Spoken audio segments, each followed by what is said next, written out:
All right, guys. This is an old gun from 1929. This is a 16 gauge Browning. I didn't get a video of pre-assembly. I have a few pictures. What I've done is I've spent a bunch of time checkering, and I didn't showcase that process because I don't really know how to checker. This is my first time checkering a full-on panel. I made my own mistakes, but you know, I'm willing to live with it. I'm satisfied with this. I think I brought it back to its somewhat of its semblance of former glory, at least good enough to pass off as possibly original, just well taken care of. You can see we do have a few overruns, not normally good whenever you checker. That's okay. I've got to resand all this off and refinish the stock, so we will address that. Some of you may want to know that do know how to checker why I checkered this old piece. I don't want to spend all the time finishing the stock to checker it and screw it all up, because like I said, I've never done it before other than just small little quantities. This is my first full one. I probably had 10 or 11 hours in both panels. I'm not even checkering the fore end because it's actually in pretty good shape. But that just goes to show you these guys are craftsmen that do know how to checker. It is absolutely a learned skill, and there's a lot of time learning how to do it. And honestly, the tooling's not cheap either.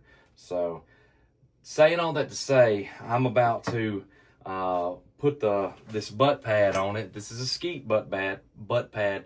It is used. It does say Browning on it, so I'm pretty pumped about that.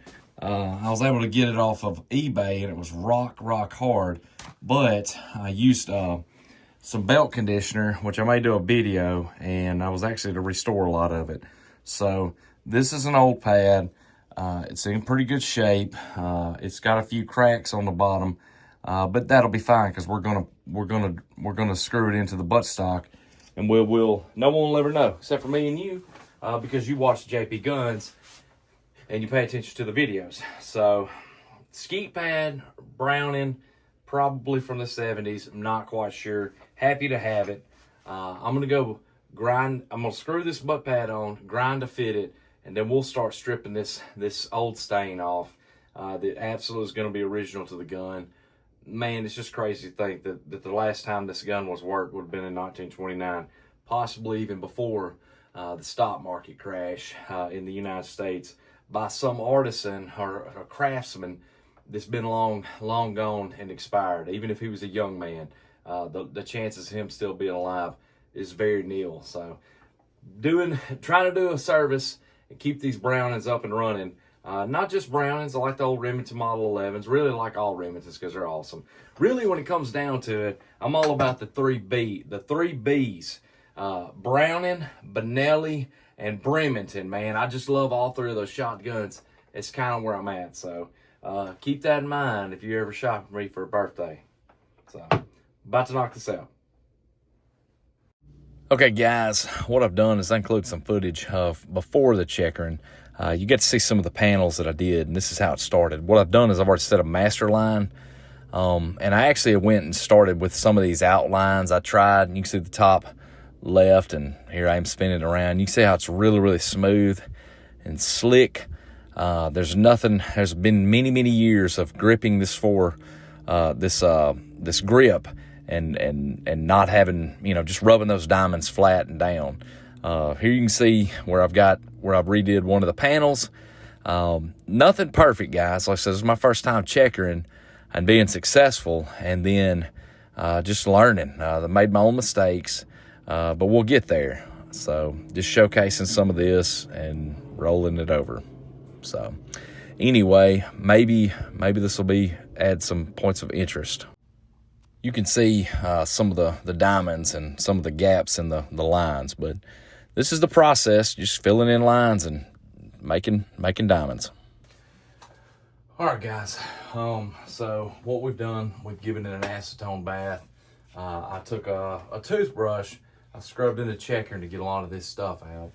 Now what we're going to do is we're going to start working on sanding down all of this finish out, and we're gonna get this buttery, silky, booty smooth. And we're just gonna keep working on all these nicks and all getting these deep gouges and scratches out. This gun being close to 100 years old, we're gonna have a few of those. So I'll work on this, and we'll make this video go a little quicker than the normal videos. I'm trying to find my niche. I don't know. I feel like there's some guys that want to watch the long form material, and some guys just want to see the process as quickly as possible. So we're going to work on this super fast and get this one finished, okay? So getting started now. We take some water, like so. We apply it, and we raise this grain by putting heat on it, like so. We rapidly dry this to where all this grain is raised, because we're going to sand it all smooth in sequential order. First off, we're going to take 220 sandpaper, then it'll be 320 sandpaper, and then 400 sandpaper. Each time getting lower and lower grit sandpaper, and we're also rubbing it with water in between each stage to raise that grain. And then we're gonna rapidly heat it up, and that's what raises that grain. So.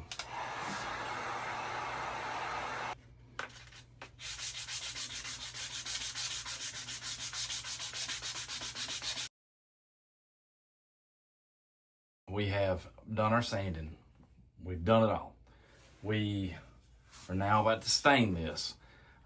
We've sanded this old stock down. We've drawn a lot of the oil out. You can obviously see a lot of it's still in the head of it, but honestly, I've got to move on. I want to get this gun on the range. And this stain will absorb most of it. Just be a little bit darker. And that's fine, because we want to kind of go with a little bit of a dark stain anyway.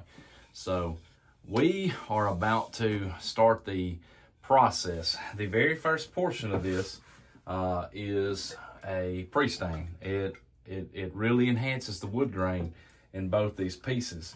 So we've already wiped these pieces off. They're clean. This wood conditioner, like I said, really enhances that wood grain. Really gets it brings it out. Really darkens it. Really gets it to pop, and that's what we really want as far as these pieces go. So without further ado, I'm going to edit a lot of this portion out because I have to go get a rag because I forgot it, and I need to kind of stir this up. So first thing you'll want to do is, obviously we've done our stir, or it's not really a stir, we've done our roll. And then you're going to apply this, and I think you give it 5 to 10 minutes, and then you put your stain on. So it's really nothing crazy. We're not going wild with this, guys. And like I said, all this is just to enhance the stain, which is what we want to do. Why would we not? We've worked hard on it. Let's bring this stain out. Let's showcase this beauty. So we'll start. This really does not matter technique.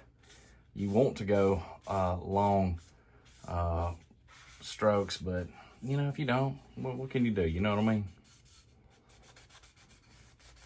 So we will just put all of that all up in there, nice and deep, like getting everywhere, including that round knob, nice and thick. As we're gonna rub off the excess.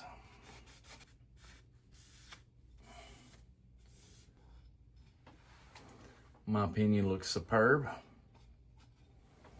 That's what the wood grain we've been working with is gonna look like.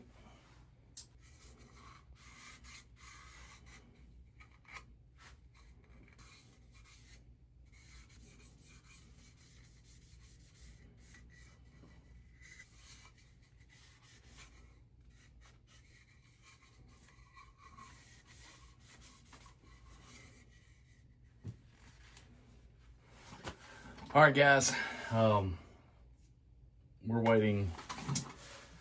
All right, it's been 15 minutes. Next step is to apply a stain, we will be using a Minwax. You can buy this at Lowe's, Home Depot, Walmart, anywhere. The color is honey, kind of going with more of a classic nostalgic feel. So going with honey. We're going to put 2 coats on it because the last gun that I refinished in a dark walnut, and it ended up being a little lighter than what I really wanted it to. So I would like this one to be a little darker, because by the time you put that sealer on and you work it all in, it's like you end up thinning the stain down a little bit. It looks great until you put that sealer on and then start really taking it all on the same level. So without further ado, we will put a stain on, and we'll do this twice. So it won't be necessary to watch this on the second go around, but just know that this happens twice. So there's that. All right, we're all stirred in. Most of the time I put on stain with a lint-free cloth, done terry cloths. We're gonna try a brush this time, just to get a little bit of an idea of what to expect. Top down, we get my little 2 finger holes. We want to get this into this wood grain, or in this checkering, so that's kind of why I'm going this route. Plus there's a lot of hard edges that we really kind of need to get in. So definitely be wiping this.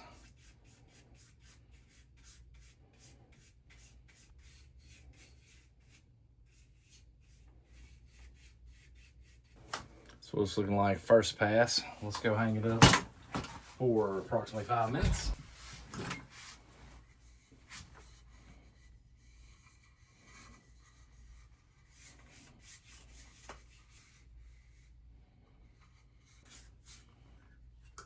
Wow, it's splattering it everywhere.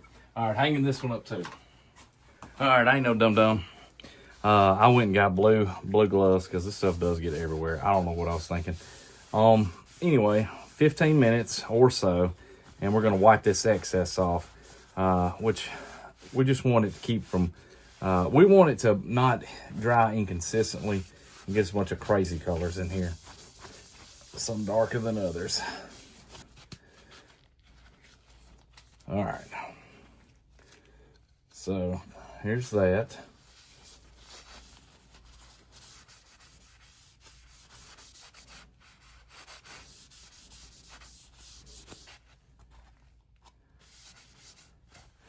All right, there we go. You can see how we got some good tiger stripe in there. It will get darker the longer it sits, which is fine because we do want this kind of dark.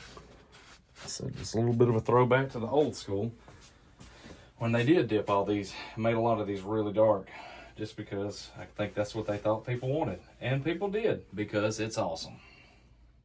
All right, I'm gonna hang this back up for 2 more hours. All right, same thing. You see how it's got a lot of this all over the place. We want to kind of wipe that off.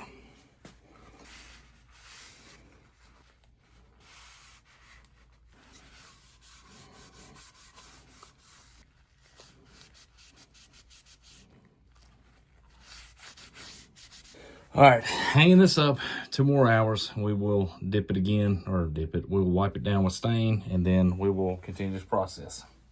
Good morning. We're in the next. We woke up really early, so we could go ahead and put this first coat of sealer on. Probably the only coat of sealer we'll need. Takes about an hour to dry, and I wanted to kind of get it started. That way I could be curing the rest of the day. I'll show this to you, even though this really isn't what it's gonna end up looking like. It looks cool right now, but it'll always go a lighter shade after we put the sealer on and take the 4/0 steel wool and shave it back down all to one level on it. So I always love how they look, but I'm usually disappointed because they go a shade lighter after the process. So that's why we went ahead and did two stains, two coats of stain. So for a sealer, I'm using Casey Casewood, Birchwood, something like that. Birchwood, Casey, gunstock, sealer, and filler. I really, really do recommend using a sealer. The finish is obviously great, but a sealer is what's going to keep all moisture, all the oil out of your Woodstock. And these old A-5s, right where that metal meets the wood, a lot of people throughout all the years, all the oil gets wiped off and it goes straight down in those cracks. And this would have prevented a lot of that staining in that foregrip, so, or you know, on that grip on that shotgun. So this is what this is for. It keeps moisture and water, oil, all that stuff out. So that's why it's so important. For me, it's not a difficult process. Normally, I will take my fingers and I will pour this on. It's a little thick, and you're just going to rub this in. I said you don't have to go crazy, and that's why I've got the gloves. But you're rubbing this in. I do end up rubbing the sealer in the Checkering, because that's, like I said, I want to seal all moisture out. This firearm is where I want it at. So I end up sealing this in, locking everything in, and that's usually what I do. When you put it on like this, you're going to have to take that 4/0 steel wool, because you're going to be dealing with bubbling, and you're going to be dealing with a lot of stuff. And you do kind of want to move a little quick on this stuff, because it gets tacky and sticky pretty quickly, a lot quicker than you think it would. But that's why we're out here early in the morning doing this. So I'm going to finish this process, and then I'll show you what it looks like in about an hour. By then I'll have had my coffee and I will be dressed. I'm gonna hang this one up real quick, and then we'll start on the next one.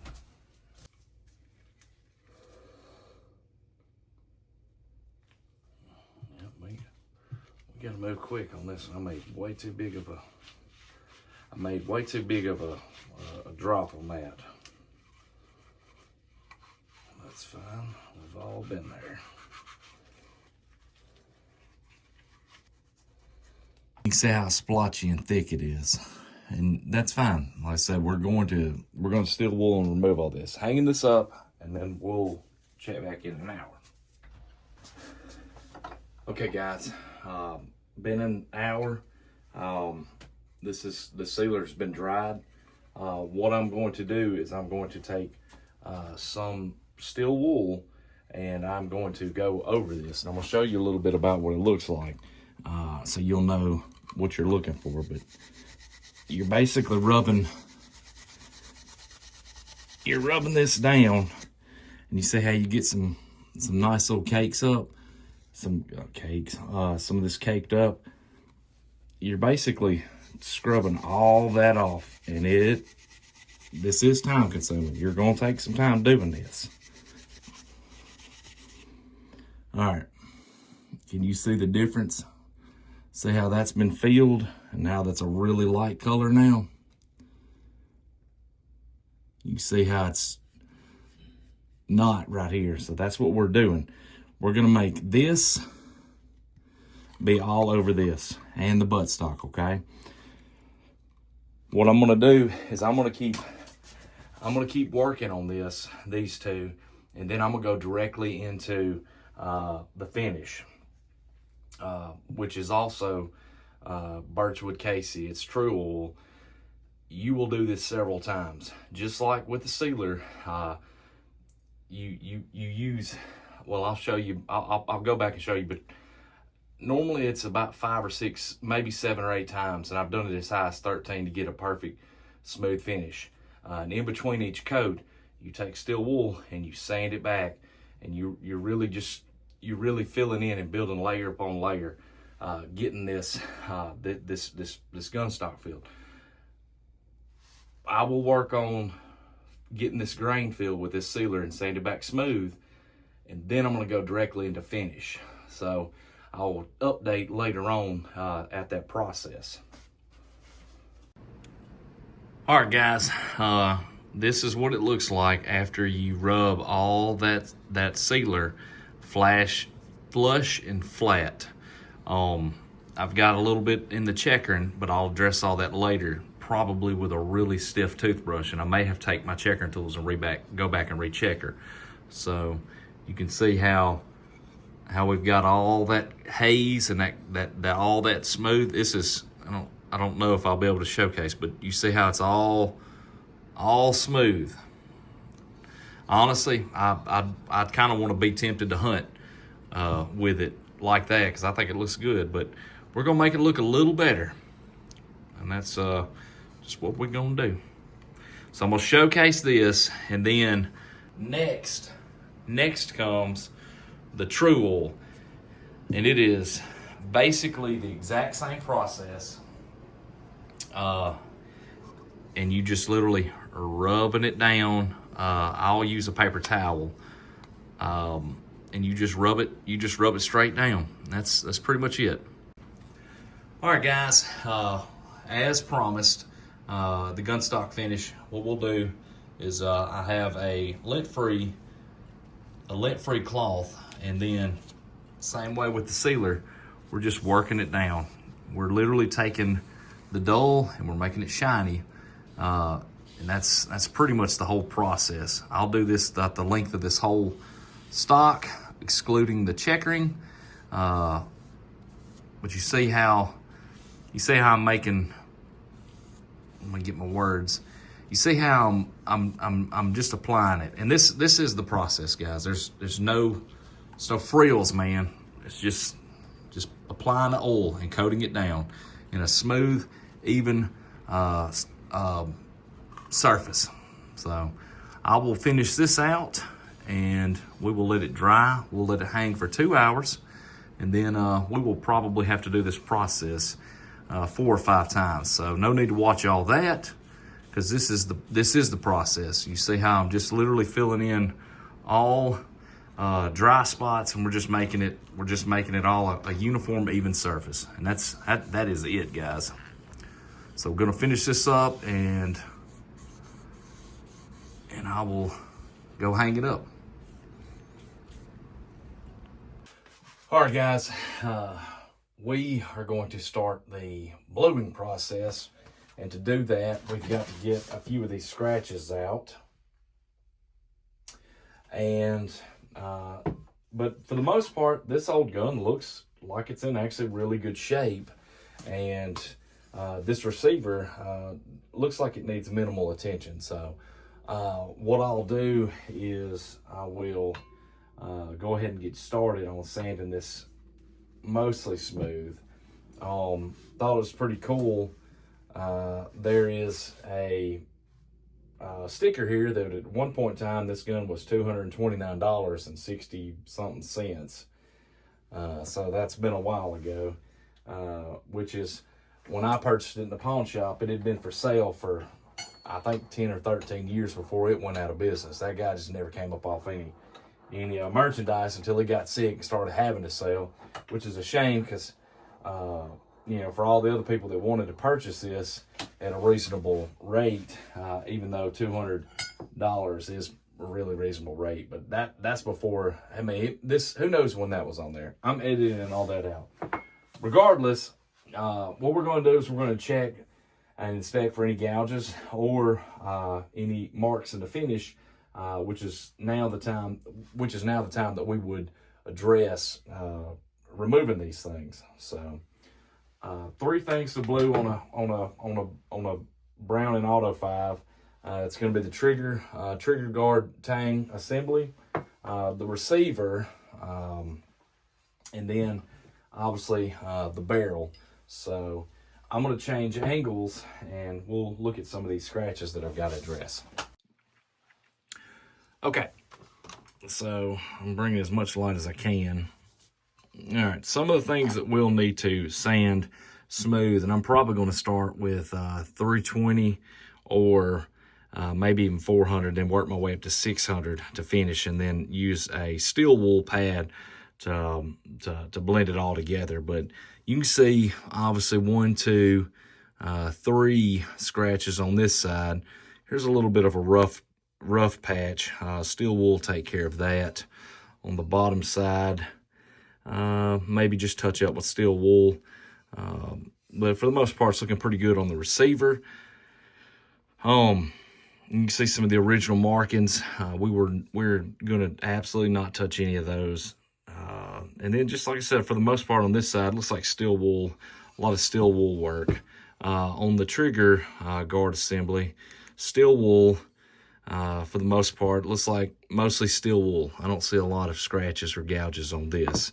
Barrel also looks like it's in about the same shape. Just steel wool should clean up a lot of this and blend a lot of this. Not a lot of scratches on this particular unit. So we will go ahead and get started doing that. I'll go ahead and knock this out and we'll show it here in a second. All right, it's been a little while, but we finally got this sun gun cleaned and all those scratches burred down like we need. Some of them I had to take a 220 grit and go vertical like so, and then I follow it up with 400 and follow it up like so, and then 600, and then we were able to finish off with steel wool, and we were able to get the finish and look that we're looking for. And basically what you are looking for is you just don't want, you see some of these fine faint scratches. Well, when the light hits it now and it doesn't have any bluing on it, and you could see it when the light hits it and has bluing on it, well, those fine scratches won't be, I mean, you just didn't want a bunch of vertical or horizontal scratches going off in crazy directions. So you just want to make it look like it's part of the finished metal, and that's what we're doing. So I'm pleased with this. This one, my goodness, had some really deep gouges. I took it as far as I was comfortable. You don't want to take too much because you don't really want to distort the shape of the trigger tang, but I did take it. I did take and remove it and at least knock it down a good amount, so I'm pleased with that. Barrel, there was really no issues with it whatsoever, so we just steel wooled it and took it all the way, just got it kind of nice and shined up. So what we're about to do now is I'm going to go clean this with brake cleaner. Then I'm going to degrease it in Purple Power Dawn dish soap, and then I will wipe it clean with naphtha, and we will hang it dry, and then we will start wiping it. We'll start priming the metal for rust bluing. So stick around. All right, guys, it's time to knock the burrs off these screw heads. And how I do that is I take the screw and I put it into this chuck. I already have one in there, and I take these pre-blocks out. This is a 320. I've got some really aggressive ones that really, for those screw heads that are really just, somebody really didn't have the right equipment, so they used a wide screwdriver to try to pull these screws out. So I'll use a 180, and that's just to knock these burrs down and get them back reasonable. And then we'll clean them up with a 320. And towards the end, whenever we're polishing this rust blue solution in, we will take it down to a 600 grit, and that'll really shine and polish these screw heads up. So what I'm going to do is I'm going to start doing this, and like I said, that's all it is. This is a really bad one, so I'm going to use a 180 grit. I'm just taking the drill, I'm just pushing this into this block, and I'm knocking these burrs down. That's all I'm doing. I'm going to try to hit it different angles, maybe sideways, but just try to clean this up. That's pretty much the gist of it. And then once I get it to where most of it's knocked down, we'll just keep going in sequential order. I almost knocked everything into the floor. I would have been so upset. And anyways, I'll just keep going in sequential order and then higher grit until we get ready to degrease these. I'm going to knock out all these. All right, guys. Yes, I have the look of guilt and loathing. I ate a whole sleeve of Oreo cookies for lunch, and well, I feel bad about it. So anyway, I tend to overshare a lot of information, so just look past some of this if you've already seen this, and well, it's just the way it is. What I'm gonna do now is we're gonna prime this metal. It's been washed, it's been degreased, it's been dried off, it's been wiped in naphtha. We've just spent a lot of time doing that. What I'm about to do now is we're going to prime this solution. Now, how we do that is we're going to take our rust blue solution and a cotton ball, and we're gonna put it in long strokes. We're gonna let it sit for 2 hours, and then we're gonna do it again, and this time we'll put it in a damp box. In the damp box, it will rust it up, and then we will start the steaming process where we put it in the pipe steamer, the steaming apparatus. So anyway, I'm gonna do this, get this knocked out. All I'm gonna do is just nice long strokes. I won't overlap any, but you know, you can watch or you can just listen. Either or is perfectly fine with me. So one thing's for sure is just take your time and do your best. That's all I really got. So we'll start up here.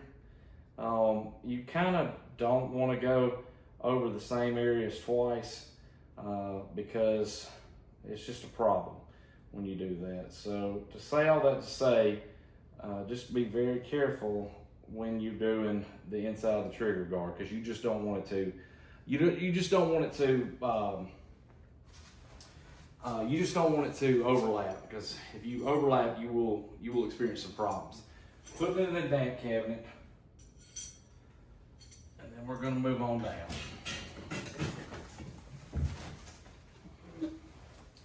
All right, so what I like to do on the receivers is I start on one side. I'm going to leave this side open, and we're just going to go all the way down kind of quickly.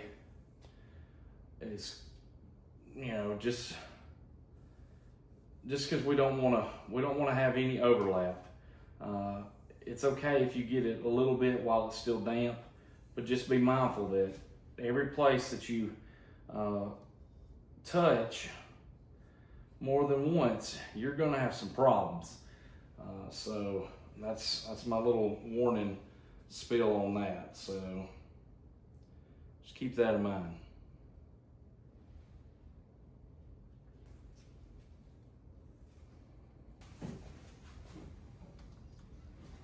All right, for this, it gets tricky. Pick you a spot that you can easily go all the way down. I do like to start from the top and just work my way down, trying to do my best not to overlap. You will get some from time to time, but just do your best. That's all I've got for you guys.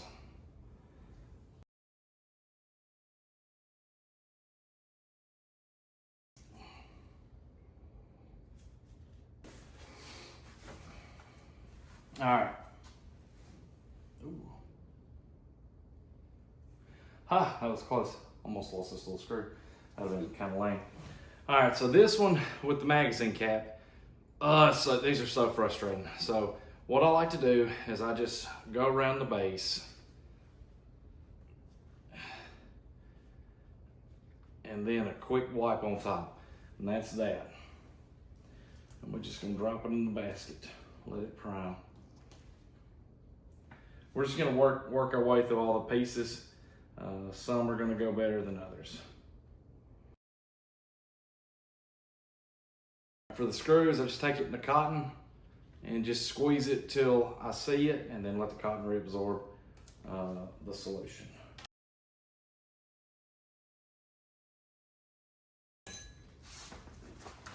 Okay. Hanging this up. We'll revisit this in 2 hours. Okay, guys, been 2 hours. Metal has been, it's been primed. I assume you guys can see how this is kind of starting to shape and look. Rust bluing is in the name. We are rusting it, and then we are going to try to It's called, the process is called carding. So we're gonna rust it, and then we're gonna card all this loose rust off, and then we're just gonna keep adding layer to layer until we get that nice, desirable finish that we're looking for. So right now, to go ahead and get started, I will dab my cotton ball and I will squeeze out all the excess because we don't really want too much. So starting, what I'll do is I'll start from one side and I'll just work my way around.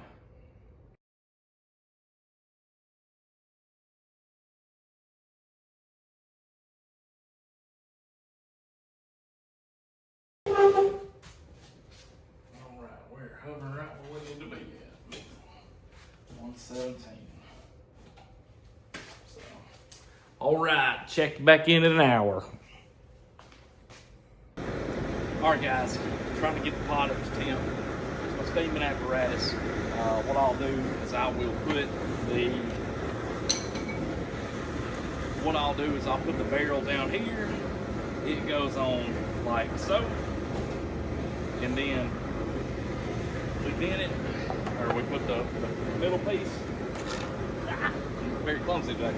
And then I put the receiver, the trigger right here, and then cap it.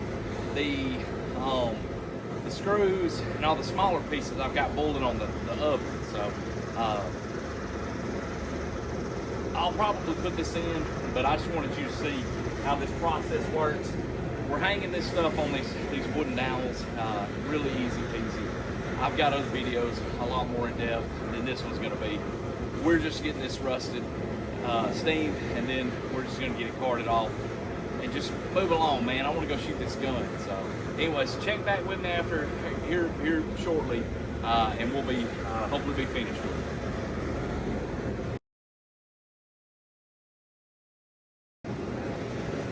All right, guys, been 10 minutes, shutting it off.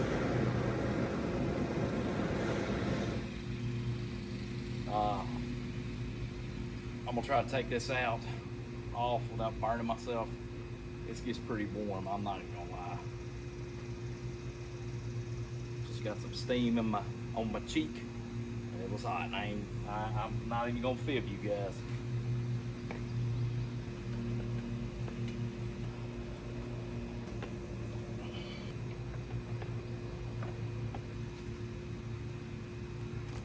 That's what it looks like when you first pull it off. I don't know how clear that's in, but you can see all the water spots.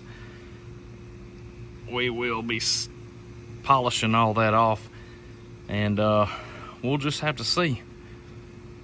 Maybe it'll look good. Stick around and find out.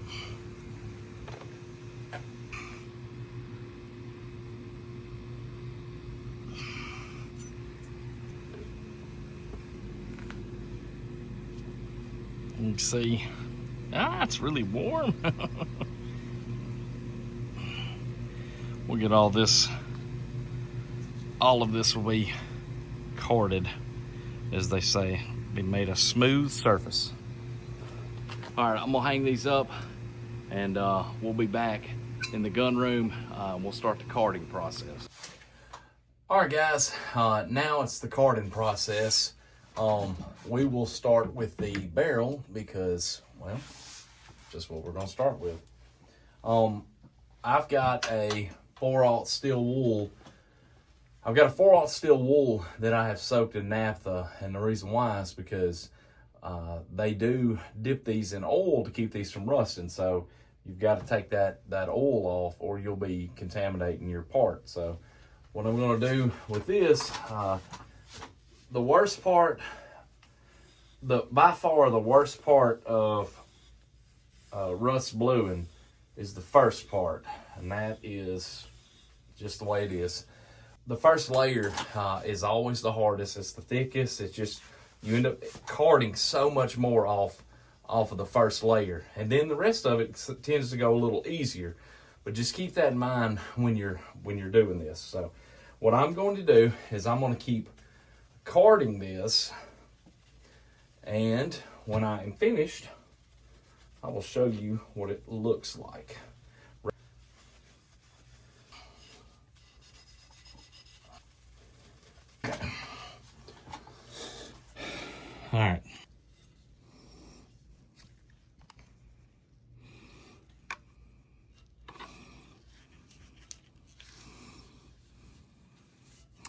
all that water spotting does come off. You're just blending it. You see that old school Browning. There it is. Browning Arms. Ogden, Utah. That was a long time ago. All right. Keep dropping my cone. It's pretty frustrating. It's coming off the wall. All right, so hanging this back up, and then we'll start working on these other pieces. All right, so once again, you see how this is really rusty and gross looking. I'm gonna fast forward this, and you will see what I'm talking about. Obviously, I'm a sweaty person, and I've been working really, really hard. Been working my gloves to the bone, but after carding, which was all 4/0 steel wool, this is what we're up against.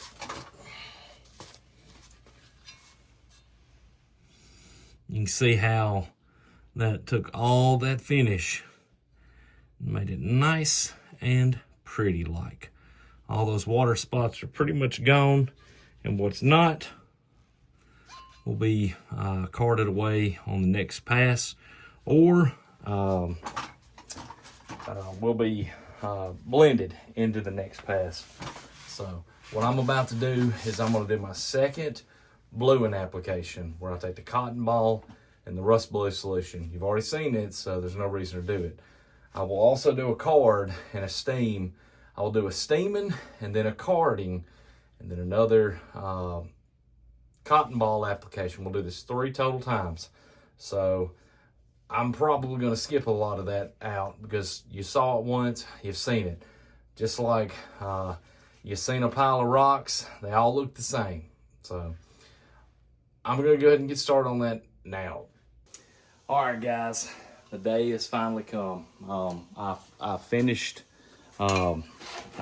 with my rust bluing and my polishing. And you can see there's a few little watermarks, and honestly the oil will hide all that, but this is what we're up against. That's a fingerprint because I have oil on my fingers. But this is what it looks like before it goes in the oil bath.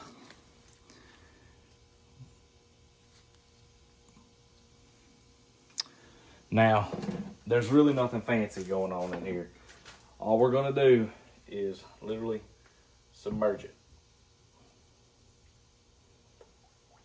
All right, it's completely submerged. Just so we might as well just keep a look. You can see all that really, really nicely. Browning Arms Company, Utah. All right, anyways, all I gotta do is just dunk it in, because this is it. And we will put this in an oil bath for 24 hours. A lot of times I usually do 36 because that's about how long it takes me to get circled back around here. So everything gets fully submerged. I have a cup with a strainer. This is a herbicide strainer that I bought from, it come in a Harbor Freight thing, but what I'll do is I'll pour all my parts in here, my screws, my small stuff, and then when it comes time to drain it out, I'll let them rest on top of this strainer. It's come in really handy throughout this experience. So I will gather, I don't know if I'm on camera, but I'll gather this up and put these in here and then give you a quick flash, show that it's fully submerged. And then I'll be back in 24 to 36 hours with this part. All right, guys, you can see we're fully submerged. Nothing sticking above. You can use kerosene.